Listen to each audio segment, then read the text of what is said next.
number one advice is go find another real estate investor or wholesaler, if that's the industry, and just go work for them. I think it really depends on what's the most important thing to the seller. It didn't ever offend me, but I could understand how a weaker mindset could easily be trapped by what I'm going to say.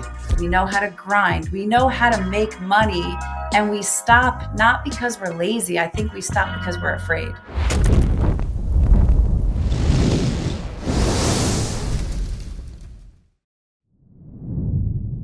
All right, guys, welcome to the Leads to Deals podcast, where we talk about everything from leads to deals and everything we talk about leads to deals. You're here because you're obsessed with leveling up your life, dominating sales, mastering persuasion, and skyrocketing your financial success. I'm incredibly excited and grateful to welcome today's guest, Vanessa Johnson, a powerhouse in the world of real estate investing and a rising star you absolutely need to be watching. She's not only one of the top performing REI professionals in New York, but she's also a successful financial and wealth coach, somebody you want to watch and learn from for business development. You can follow her transition from corporate world to real estate to becoming a full-time CEO and investor. And that resilience and that vision can rewrite your life. And that's why I want to hear directly from her today how she did it. So let's welcome Vanessa Johnson to the show. Thank you so much for having me. I'm so excited to be here. So accountants, typically that's what you were before, is like an accountant, right? Yeah, not your traditional CPA, but corporate controller. Yeah. So I find that they have the personality of a square cube. And so I always tell, like, when I get into these meetings, like, they don't have a good way of communicating with me because typically their personality archetype is something different. So for you, Vanessa, I rarely hear somebody who left the financial world to go into entrepreneurship. Were you an entrepreneur stuck inside of an accountant role, or did you just give birth to a new person? Ooh, that's so interesting. Someone told me once I was an intrapreneur, and that really hit me.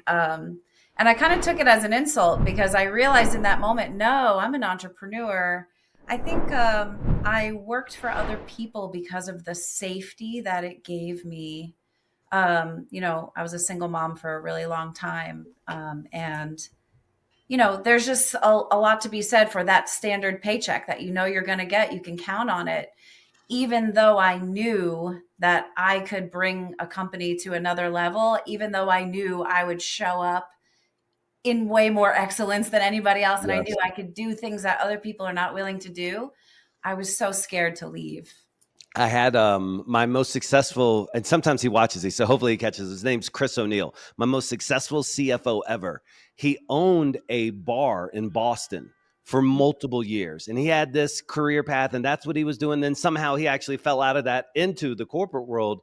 But the one thing I appreciate, Vanessa, is that he could take these complex things that happen in reporting and P&Ls and cash flow statements, and he could make it digestible to a caveman like me. Yeah. I never had an issue with him being able to break stuff down and handle it. So did you have that experience too? Like where you had to break things down and make them simple when you communicated the reports, or was everybody pretty on top of it? Yeah, totally. I feel like this with business owners, because I've worked for a lot of small businesses throughout New York. The owners of the companies are the visionaries. They're not the people pressing the buttons and figuring out how things work. They're out there just doing the thing, making money and living in their passion.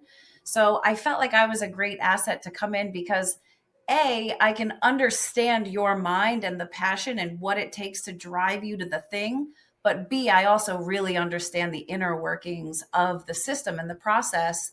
So I think it allowed me to really be someone who was great to take that complicated information and bring it to a visionary in a way that was digestible. So I know ultimately you enter into the real estate world, which we'll talk about in a second though, but I got to think, even when dealing with customers or dealing with sellers for your current profession, I was thinking prior to this, I said, man, I bet you that makes her have a strategic advantage because you can take what's considered to be a complex process or understanding a complex situation that they might be going through and help them better understand it and analyze it. My follow-up to you though is most people make purchasing decisions off of emotion and not logic.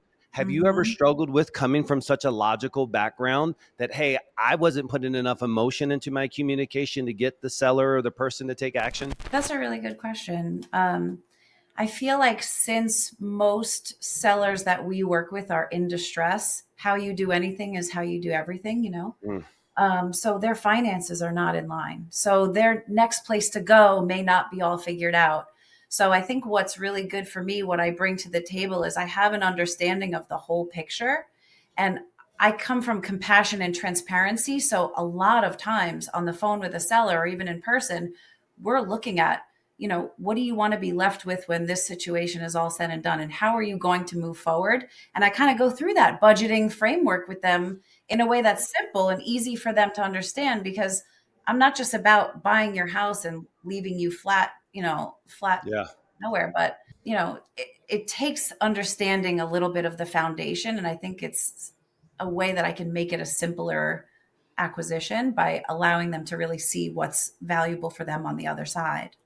Does Yeah, that it's make important sense? to, it does make sense. And what I heard from all that too is like, hey, listen, I'm approaching this like a good human being too. Oh Like, yeah, I'm not trying to extract Sadie Smith out of every last penny. I'm trying to help out of the situation and still totally. maintain some level of profit. And there's that other side where people are really just slicing throats and, you know, obviously they tend to crash and burn, et cetera.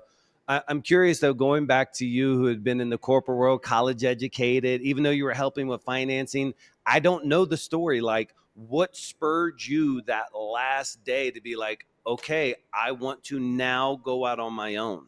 I had been feeling it for years and trying to figure out what's wrong with me.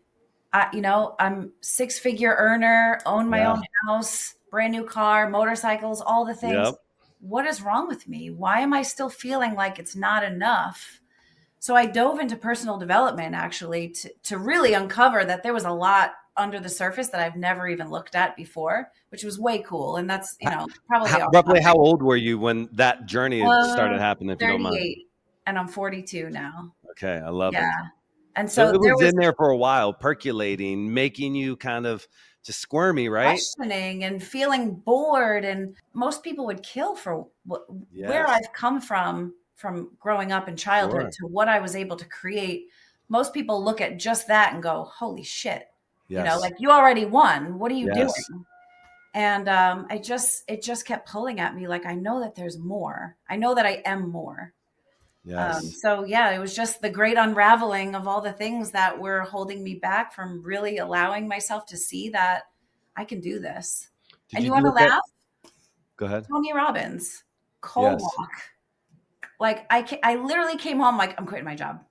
I You knew know, it. I knew I was going to do it. so I been on a self-help journey my entire life, and you know, almost all the sales advice that I give these guys first has to start with fixing them first, to get those Totally. receptive ears, to get that self-belief. And had a young man in my room today who's one of the top performers out there, and he knows, like I know, that he is performing under his capabilities. Like, he's a rock star. He can check all the boxes faster than anybody else in this office, but then he stops.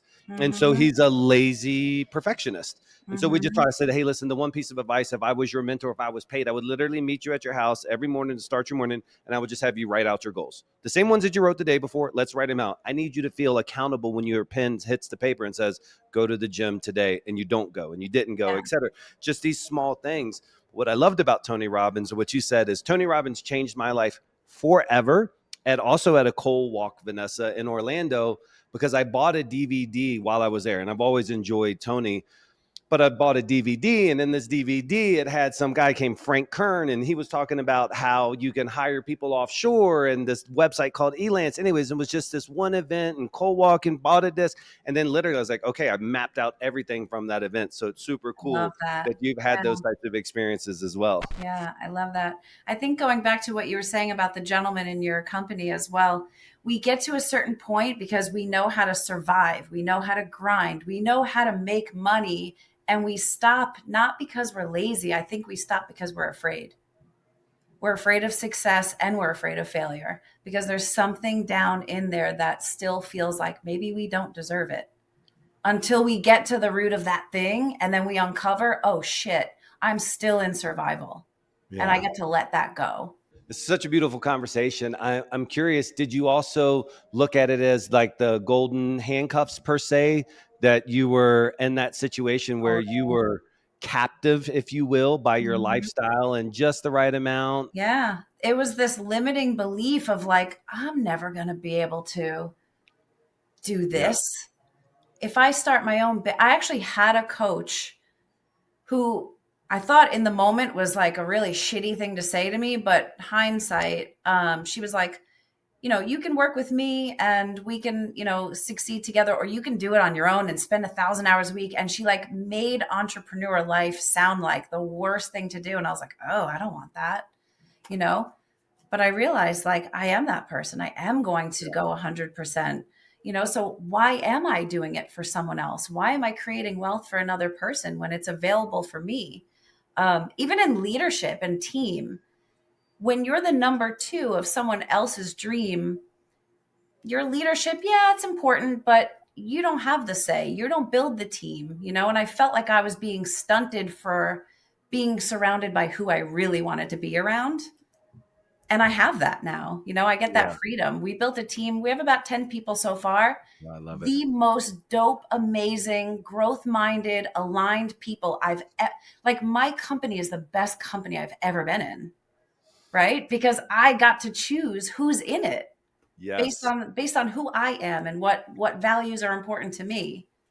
So it's I, just been so cool. I say something. I've said it so many years for so many years as an entrepreneur and business leader, but is that 100% of the people that are in my office are here because I want them and Mm, not because I need them. yes. And I've been in the other sales operations, especially. I've seen them before, where like there's this guy and he's a substance abuser and he's just a terrorist, but he's putting numbers on the board, and they can't Mhm. afford to get rid of him because he's keeping the revenue in the building or whatever.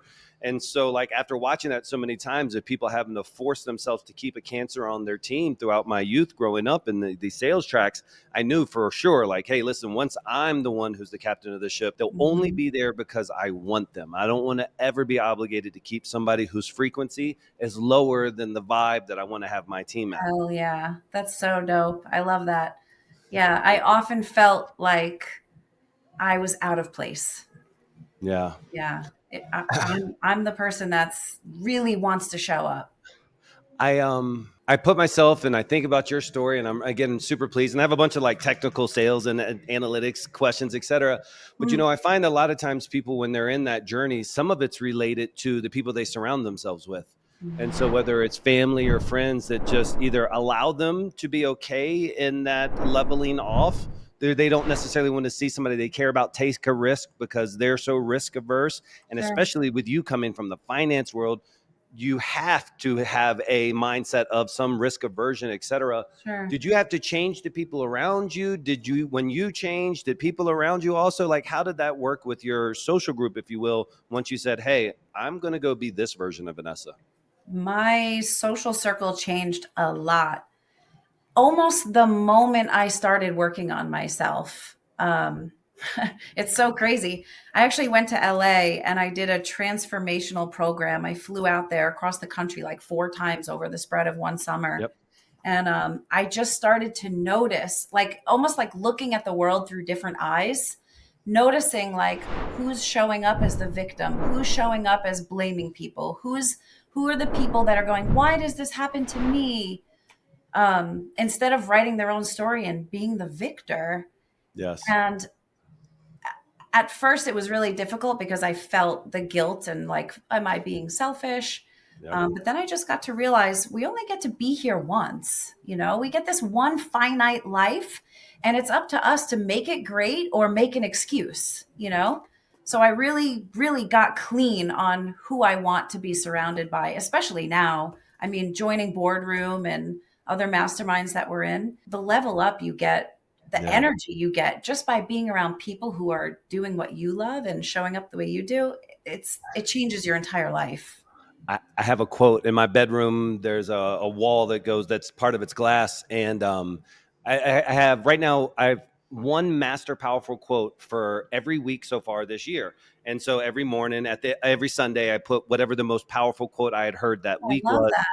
And by the way, those quotes came from about 20 years worth of highlights out of books. So this year, all the self-help books in That's so December, cool. I went and took all the highlights out and I put them in this. Now it's like 40 some pages of every powerful thing that I've ever read in the past 20 years condensed into this. And now I'm condensing it down into 52 quotes. Yes. But the quote that I heard you made me think of, and it's something along the lines of like every morning they went out into the field and hurled a spear of progress so every morning they woke up and they hurled a spear of progress ahead of them, and then they like walked forward and picked it up and threw it once more.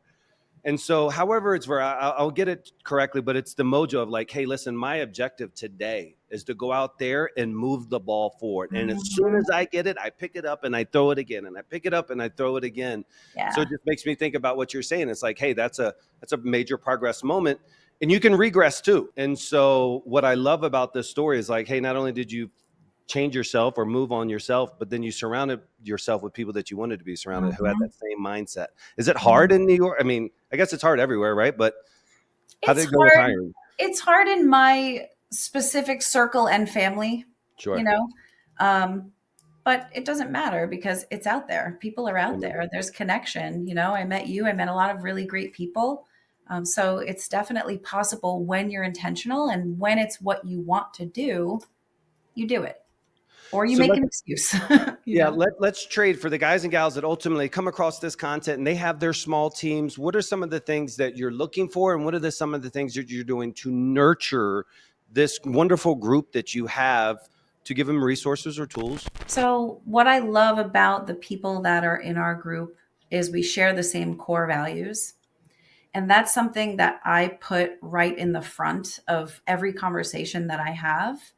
I'm super transparent about who I am, what I'm looking for, and what I'm not looking for. So when I'm bringing people on and interviewing or onboarding, I'm being as upfront as possible about like what it looks like to be part of our team. And I expect vulnerability. I expect courage. I Wow. expect transparency. I expect integrity, accountability is a huge part of my core values, and I walk the talk. And I think that's a big part of being a leader in a company. There's like a saying that says the fish stinks from the head, right? So if I'm telling everybody what they're supposed to be doing, but I'm not showing up in excellence, no Yeah. one's going to do it. So I really walk the talk, and I make sure that I spend specific time with each person on my team to understand who they are, what their goals are, what's the vision for your life, what do you really want, and how can we work together to get you there within this organization? I think it's important. You're not just a number to tick, you're a human being. I love it. It didn't never offend me, but I could understand how a weaker mindset could easily be trapped by what I'm going to say. And so I can genuinely say I was aware of the feeling that was going to come, and I made sure it never actually executed on me, which is building people up and then having them leave the company. Mm, Because I knew that that was going to be the gift that I got back for building somebody up. I was mhm. going to help them find the better version of themselves. I was going to give them tools and resources. We were going to make a lot of money together, and then they were going to leave. And there would probably be a pain in my business or daily life or week, or something would happen where I would miss this person, not only financially, but emotionally, et cetera, et cetera. But it is so cool when people come into your network, and I take screenshots of all the like dope things employees send. Hey, I bought my first car. I got my Ah, first moto. I love did that. all these cool things, and I Yeah. keep them and I have them saved. And I fully hope one day I'm blessed enough to know my passing moment. And if I do, and I have that time, I want to go through there and read all of these impact statements that from people that I've collected Mm, over the years. I mean, 12 years, whatever it is, but it's the that's outcome a lot of amazing. times of building these monstrous things is you actually Yeah. do for somebody else what you did for yourself. Yeah. And that's totally okay if they go, right? Yeah. We can't control anybody. Um, and essentially what I just heard you say is you're the foundation for growth for other people. And it doesn't have to be forever. It can Yeah. be they take the juice from what you're able to offer them and grow as a human being, and then they go, and the ripple effect that that has on the entire world, Scott, you contributed to that, Yep. you know? Yeah, I agree. I want to talk about your leadership style. So it seems like you said vulnerability, and you talked about how Mhm. you guys have this really good connection. Sometimes when people aren't holding themselves accountable, there's a disciplinary side to that. Do you struggle, since you've already created such a bond, to also sometimes have to put that more professional hat on and go discipline style? No, and I'll tell you why. I'm really clear about expectations from everybody that steps foot into the organization. I put it in writing. This is what's Amen. expected of you 30, 60, 90 days beyond. And I sign it, they sign it, you know? And we don't go and look back and check to see how we performed. We are in the moment talking about performance because we'll lose an opportunity to pivot if it's too late and we're looking backwards, right? So we are always in the weeds of checking performance and measuring KPIs so that we're able to take advantage of what we need to do if what we're doing is not working. Gosh, I love the passion. Where did you learn this style of leadership from? Did you have a mentor, or do you feel this is just kind of bubbled up on its own? I guess I can say it started in childhood. I took the parental role, Yeah, a lot. So I do feel responsible for the outcome of other people's sure. experience sometimes to my detriment, but it's just part of it. I'm one of five, Yeah. and it just kind of happened that way. And then I have to say this, like watching other business owners doing it wrong, it Oh, just built man. this fucking fire in me. Like, do you know what I would do? Do you know what I would do? You know what I would say? Do you know how I would hold this person accountable? And I think just for so many years, I kept telling myself the same stories over and over again until it was like, Yeah. enough. I know exactly what to do when it's mine. Yeah, I tell these kids all the time. I said, "You guys are living out my 16-year-old like teenager like dream company right now." Because throughout all the years, I was like, "Man, we should have an arcade room, and then we should have like ping Ah, pong, and we should have all this." So literally everything, just like you, that I saw that I maybe disagreed with or I didn't understand, and I thought it could have been communicated better. It's really been for mhm, me an opportunity to coalesce all those ideas and bring together this place here. And so I mhm, synergize so much with what you're saying there. I want to go back to some of your accountabilities, such mhm. as KPIs. Okay. Now, talk to us. Let's on the real estate side of things. I know you guys are multifaceted, where you're doing multiple exit strategies and you're able to assist people. But walk me through some of your most important KPIs as a business owner, and then we'll move over to the agents. Sure. As a business owner, I'm looking at how many leads we're getting in through each marketing channel per day, per week, per quarter. I'm looking at the cost. I'm looking at how many days it takes from a lead to move to a close. How many processes we call them, how many offers we make, and how many deals we close typically. From the day before, are you guys tracking offers or leads worked? Like, what are you looking on your contract ratio? So in my funnel right now, we get on the phone call and we do a deal desk call every single day about who's where, who needs an offer, who had the offer, who's a follow up, who's getting an offer. We have a standard process whereby we get an offer out within 48 hours. So it's just a moving, machine of like what happens next? How do we follow up? How do we, when we don't get the deal, how can we pivot? Maybe the offer was too low. A lot of times my offer is too low. So we just kind of had a conversation with some other people that we've created relationships with in the industry. It was so cool. I actually asked somebody, can I just do some case studies on some of the wholesales you've done recently, just so I can see I'm missing something? And he said yes. So I got to see where I'm 60 grand off on an offer and he's getting above asking. I got to understand better what's working for other people that's not necessarily in my purview. Yes. Yeah. I love that, because most people, I give advice, they're like, "Hey, I'm new, I want to start out." My number one advice is go find another real estate investor or wholesaler, if that's the industry, and just go work for them. I mean, being Mhm. that close and seeing inside of somebody's operation, it's such a growth cut You that you can't really pay for can't buy. that. Yeah, Yeah, exactly. Um, exactly. And the fact that you thought of that to ask somebody to knock out those case studies, I'm curious. So based on that, were you saying that your offers were too low or you were Mhm. dispoing too low? My offers to with the sellers are too low because my formula, my criteria is strict. Like I Yes. need that margin of safety. And what I uncovered was not everybody out there wants that margin of safety. People are Yep. willing to do something for way less than we are. And so I get to pivot then how I lock deals up because if I can wholesale it to someone who has a different buy box, then why would I eliminate myself from that opportunity? Yeah. So we pivoted the whole thing. It's super astute. I think when I came into this industry, Vanessa, I saw a lot of good purchasing ability, but very poor communication and sales skills, sales styles, Mhm. particularly when it comes to nurturing and following up the lead. So I know you didn't have professional sales background, but you had this unique Oh, ability. A, man. you have a really, really good energy, but you were able to make complex things simple. But how did it go the first times out there talking to sellers? And have you been direct to seller at all yourself, or has it always I been the have team? been direct to seller. I cannot take all the credit. I have an amazing partner, Of Peter. course.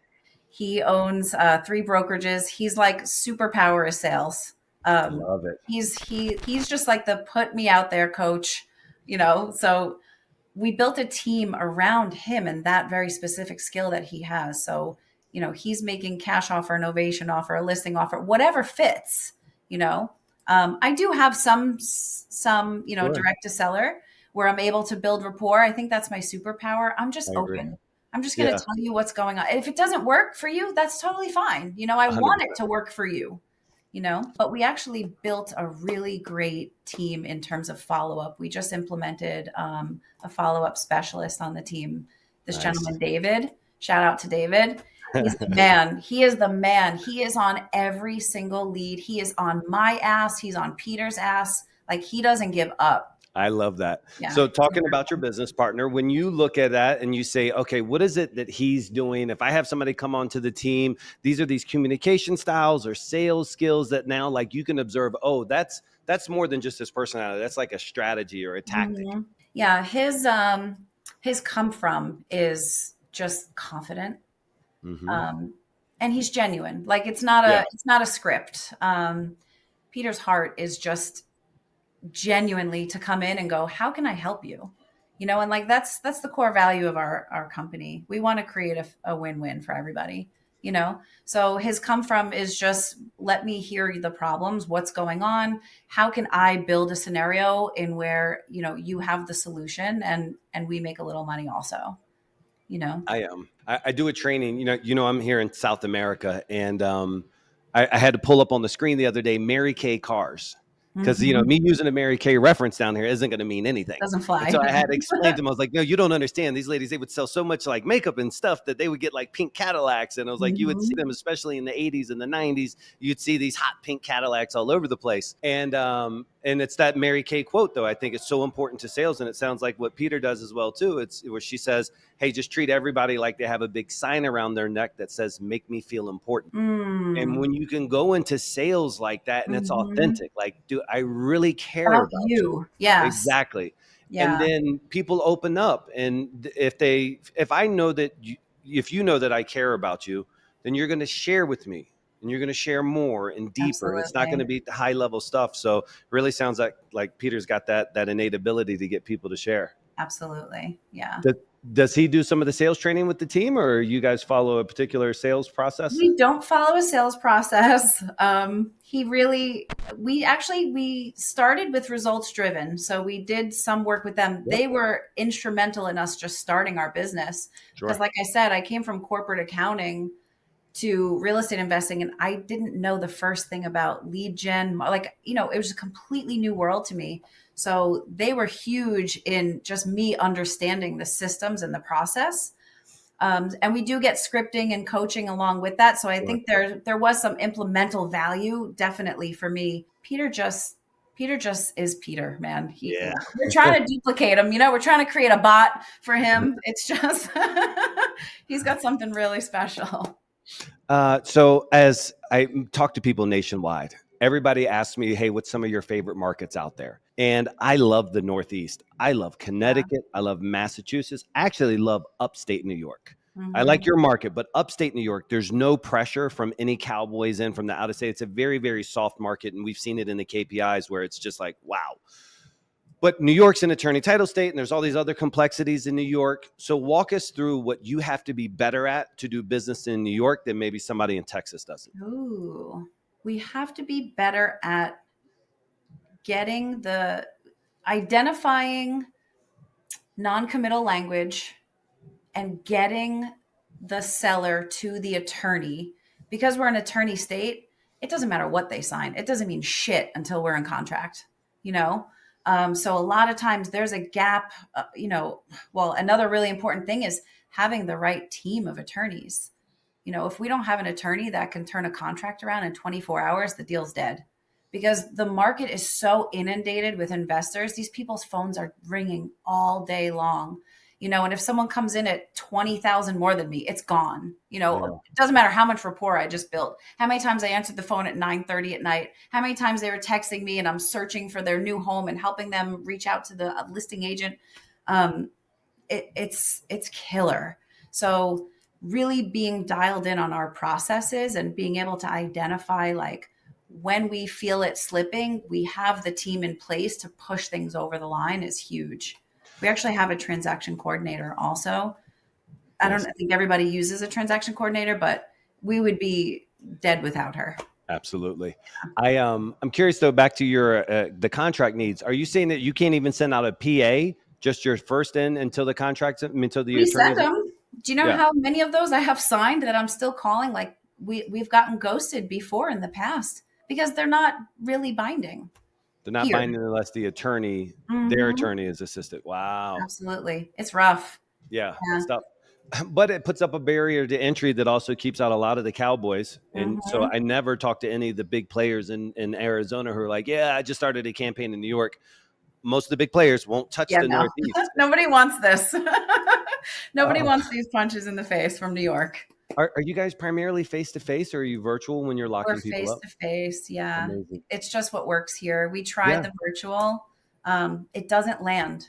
New York people, I feel we are different people. We can see through bullshit. We are looking for your bullshit, so you want to show up and be a human being face-to-face and really be able to, like, break down that barrier with them. So I want to be transparent. One of the things, and I may even have shared this with you when I first met you, but one of the things I've seen people who have a traditional real estate background struggle with is the phrase I like to say, they'll follow the path of least resistance like water. Mm-hmm. And so we'll have a lot of guys who come to us like, hey man, I got this successful brokerage team. We're doing this. I want to get into investing. But what they can't do is stop doing the least resistance thing, which is going for the listing and going for the listing and going for the listing. How have you guys combated that to make sure that you're not just always, and did you struggle with that, or do you struggle with still? We just had a level 10 about that a couple weeks ago, actually, because our follow-up specialist, and I love him for this. And this is what I love about the culture that we created. He had the courage and vulnerability to come to me and say, I know what you guys want to create, and I'm noticing that we may not be on that path. I'm noticing that a lot of these leads become listings. I'm noticing that you said you wanted to wholesale and cash offer. And so maybe we need to refocus the conversations that we're having in front of the seller.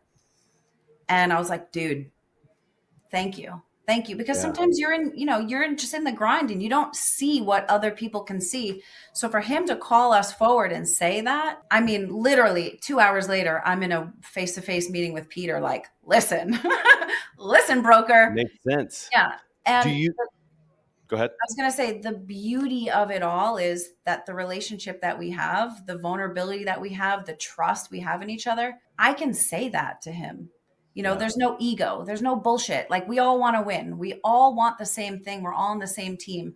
So I can say the thing that maybe you're not seeing, and it was received beautifully. And he pivoted. And now, because I'm a spreadsheet dork, like, I bullet pointed exactly what we're going to change, how we're going to pivot, who's responsible for what, how we're going to do it. And then next morning, I go right to the follow-up specialist, David, and I'm like, we talked about all of your concerns. Thank you. Here's 14 things that we are doing today. Like, we're not fucking around here.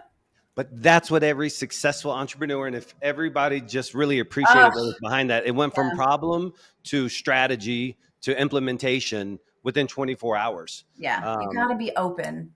If you're yeah, stuck in your own way, like there's no growth for you. You got to be open to the things that change. And maybe your way is not the way yeah. anymore. I want to dig into it because I know some people who have this situation. Will, what were some of the solutions that you guys are implementing to get more friction on the cash offer side before going to the least resistant side of the listings? Cash offers first. I don't care who you're sitting with, make the offer no matter what. You know, at the end of the day, we're a real estate investing company. We have Yep. goals. You know, we have an offer goal, we have an accepted offer goal. Make the offer, put it out there because you don't know, you know, even Yeah. if it is a clear listing, there's no distress, it's in great conditions, make the offer, you know. And we also use technology. We use Applaud Note. Do you know what that is? No. It's this little like device that you can attach to your phone. It can record meetings and phone calls. And what it will do is at the end of every meeting, you press the button, and it'll create an AI summary of the Beautiful. conversation. And it'll even give you like what to do next. These are the things that maybe you missed. Here's what the seller said. And here's something, you know, so you can create custom templates to have summaries of your conversations, so we can look in real time what just happened in the meeting. What did we miss? What can we offer next? Like, what ways can we be better? Whether it's we're getting right back on the phone with them or, you know, we're taking it to the next meeting. I think that you just solved, and for everybody out there, again, there's these hidden gems. It sounds like natural conversation, but 95% of every single face-to-face sales organization out there has this issue with improving the sales pitch, where they Mhm. send somebody to the house, whether it's gutters, whether it's cable installation, whether it's roof, no matter what, going and buying somebody's house, where they do all the training in the office and they send the guy out to a hot lead and he comes back and he's like, I didn't get it. Oh, the Yeah. seller just didn't want my price. And it's like they have no way of auditing that. So the fact that you're able to capture that Yeah. conversation, get synthesized notes, but then find the opportunity zones is huge for So anybody out dope. there who's some face-to-face sales. It uses ChatGPT so you can train it to identify the motivation and key points by what the seller actually said that proves like, you know, where they're at and like what's getting in the way.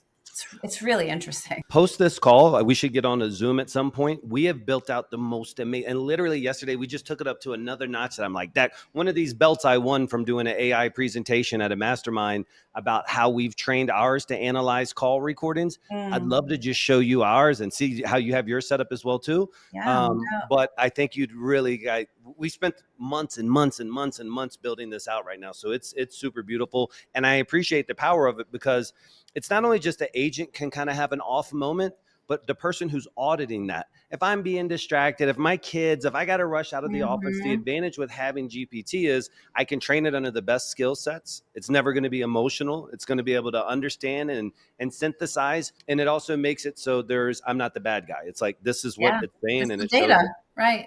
That's the cool thing about setting expectations. And you know, you asked me before about like setting consequences when people don't perform. It's the data. It's not Yeah. emotional. I want to go back though to this thing that we're doing now. We're preventing them. We're making sure we're offering first. Why else do you see it super important, or is there other reasons why you're like, hey guys, we have to anchor our price? Is that kind of the thought process too? Is like, even if I go in with a cash offer, the worst case scenario, I've made my listing 30 minutes Mhm. later, 20 minutes later, that much more appealing. Do you guys kind of have that concept as well too? I suppose a little bit. I think it really depends on what's the most important thing to the seller.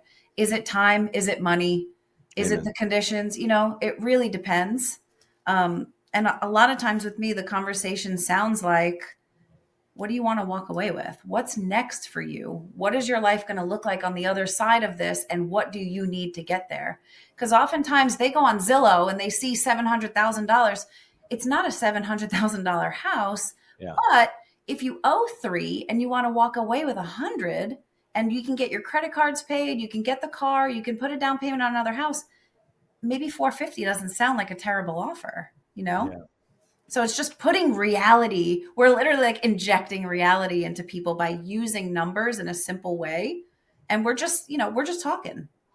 I'm not trying to convince you of anything. You told me. I'm starting to have this concept that it's been going floating around in my head for a while, and I try to figure out why people are just naturally gifted when it comes to communicating. And a lot of it's enthusiasm. Enthusiasm can take you a hell of a long way. You know, if your energy is slightly higher than that next person that you're communicating with, you're going to lift them up. That does tremendous in sales organizations. Yeah. That's why a lot of newbies crush it, no matter the product, because Right. they're not worried about the technical stuff. They're Yeah. just super excited. And then that emotion creates the motion of the contract being signed. But even what you were just saying there is a big strategy. It's called future pacing. What you're doing is you're helping them get in the vision to see the outcome, to see the result. And that has 100%. such an emotional weight to it. And it's Mhm. a journey where you can tell them and say, you know what, Mrs. Seller, take my hand. I'm going to take you to the destination. We're going to do this Totally. together. I'm going to advocate for you this entire way. What I said is my promise, we're going to be able to accomplish for you. But if you can't paint the picture where they're going, it doesn't give them an incentive to start moving in your direction. Yeah. Then they're in their head, not their heart. Yes. Right. It's just like life. This applies everywhere. Once I can see it, taste it, feel it, once I know what I really want, I'm going for it. And it's the same thing with them. If they want to downsize and move to Florida, how many palm trees do you want in your yard? You know? Woo! How close of a walk is it to the beach? Are you Yes. guys going to hold hands while you walk together like you used to? Yeah. Like, what's it going to feel like to be in the sun every morning?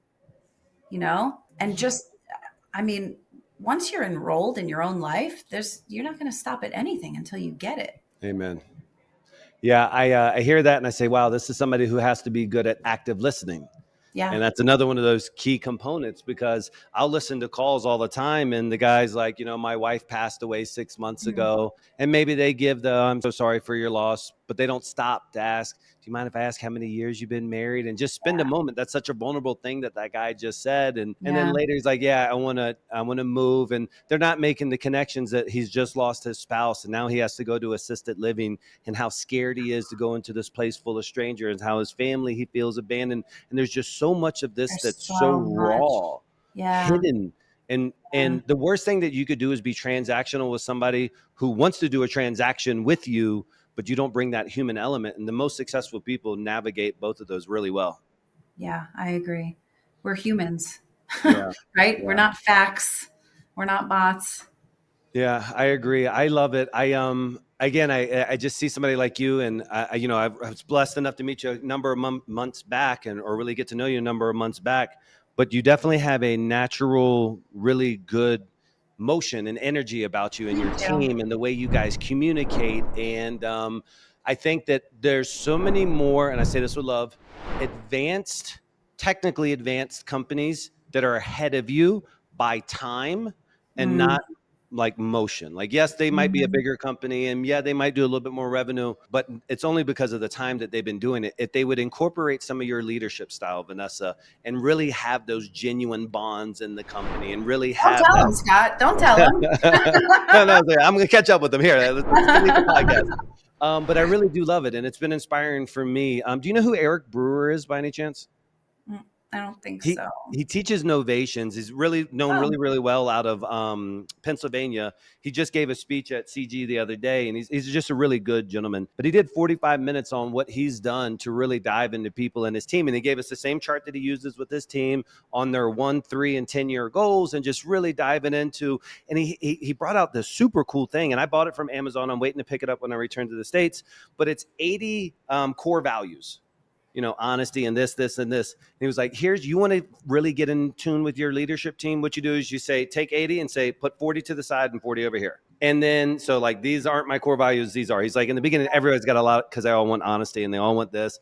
He said, and then you'll make them divide it down again with them. And you're going to be there with them. And then you'll make it divided out. And then you'll make it I love until that. you get to 5. Mm, And he was like, and you really want to know your person? It's like, hey, goal setting, accountability, whatever it is. So that's such a great, I intimate way to love that. understand how people are actually ticking and help them understand what motivates them. Because if I asked you, Mhm. you're 5, you might be like, they said transparency or something, because that's just what feels natural to say. But when you have all these, you might learn a little bit more about you and your team. That's so hot. I love that. Yeah, I'm Yeah. excited to break it out with the team. Yeah. Vanessa, tell us how we can follow you, your journey. Oh, I prefer Instagram. at visionary_Vanessa.ny. That's where I'll be showing up out of comfort the most. Actually, the first time I really started Instagram was the marketing intensive where I met you in Dallas. I Nice. had not posted a damn thing on Instagram before that. And I left that event going, if I'm really doing this, and I am, I'm not a half-assed person. And it didn't click to me yet that I should be showing up on social media. And I left that event going, okay. I debated if I was going to say it. I'm going to tell it to you anyways, because I don't want to minimalize, but I also didn't want to like you to feel over flattering. The women in my office are very aware of you. Get You're the out. only female CEO client that we have. Wow. And Thank it's you, inspiring. ladies. Thank you, ladies. That's right. I love And your team, dude. Your team is amazing. Sebastian, he's fucking awesome. thank you. Thank Yeah. you. But the ladies know. And I think Wow. that's why it's important for you to share your journey like that, because there's other people out there that they're inspired and they say, oh, this is a different style. This is success, maybe done a different way that I'm more comfortable with. And it's mirrorful to me. And I've probably had some of her past traumas or tragedies and mental shakeups, and to get to this point where we can say with confidence, like, hey, listen, I changed my life on my own, and I could have gone on this steady Eddie path and just been uncomfortable in my skin, but I was willing to risk it to go out there and do it on my own and build an amazing team and just keep on rocking it. So I'm really, really impressed, Vanessa. Thank I you love so it. much. Thank Yep. you. You're very, very welcome. All right, guys. So I want you to follow Vanessa on Instagram. Reach out to her once you catch this podcast. If you need help, I promise you she's got a helping heart. Feel free to reach out to her. If Yeah, you're we doing can talk deals about in, all the things. yes. If you're doing deals in New York too, like, hey, listen, Mhm. you got somebody who's an expert. You got a distressed seller and you want to partner or do something with Vanessa, please reach out to her. So Vanessa, thank you Absolutely. again so much for taking the time to chat with me today. I look Thank forward to you. catching up to you soon. Absolutely. Thanks All so right. Talk to much. you, hon. Ciao. Bye.